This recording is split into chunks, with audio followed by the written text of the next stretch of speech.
வணக்கம் மக்களே, அரியலூர் மாவட்டம் செந்துறையிலிருந்து 10 கிலோமீட்டர் தொலைவில் உள்ள புழுமூர் கிராமத்தில் தான் இருக்கும். இங்கே இஸ்லாமியர்கள் ஒன்று சேர்ந்து பள்ளிவாசல திருப்பலாம் நடத்துகிறாங்க. அதை பற்றி தான் பார்க்க போகிறோம். வாங்க வீடியோவில் போய் பார்க்கலாம்.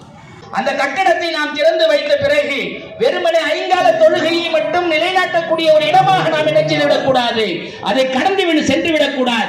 மாறாக நாயகம் ஸல்லல்லாஹு அலைஹி வஸல்லம் அவர்கள் இந்த பள்ளிவாசலின் மூலமாக, இந்த பள்ளிவாசலினுடைய மிகப்பெரிய உருவாக்கத்தின் மூலமாக சஹாபா பெருமக்களை உருவாக்கினார்கள்.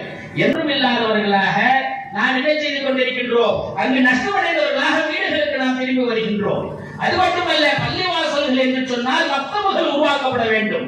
அவருடைய பொருளாதாரத்திலே, அவருடைய குடும்பத்தினுடைய அந்த குடும்பவியலை, அவர்களுடைய எல்லா விதமான கொடுக்கல் வாங்கலை, அவருடைய எல்லா விதமான விவசாயங்களை எவ்வாறு செய்ய வேண்டும், எவ்வாறு கடைபெற வேண்டும், எவ்வாறு வாழ்க்கையிலே நாகரிகமாக வாழ வேண்டும், அதற்கு மாற்றமாக ஏதோ சுபஹுடைய ஒரு 40 நிமிடங்கள் என்பதாக அவர்களுக்கு மத்தியிலே பிரச்சனைகள் வரும் பொழுது நாயகம் ஸல்லல்லாஹு அலைஹி வஸல்லம் அவர்கள் சொன்ன வார்த்தை இதுதான்: நாளை சுபஹுவிற்கு வாருங்கள்.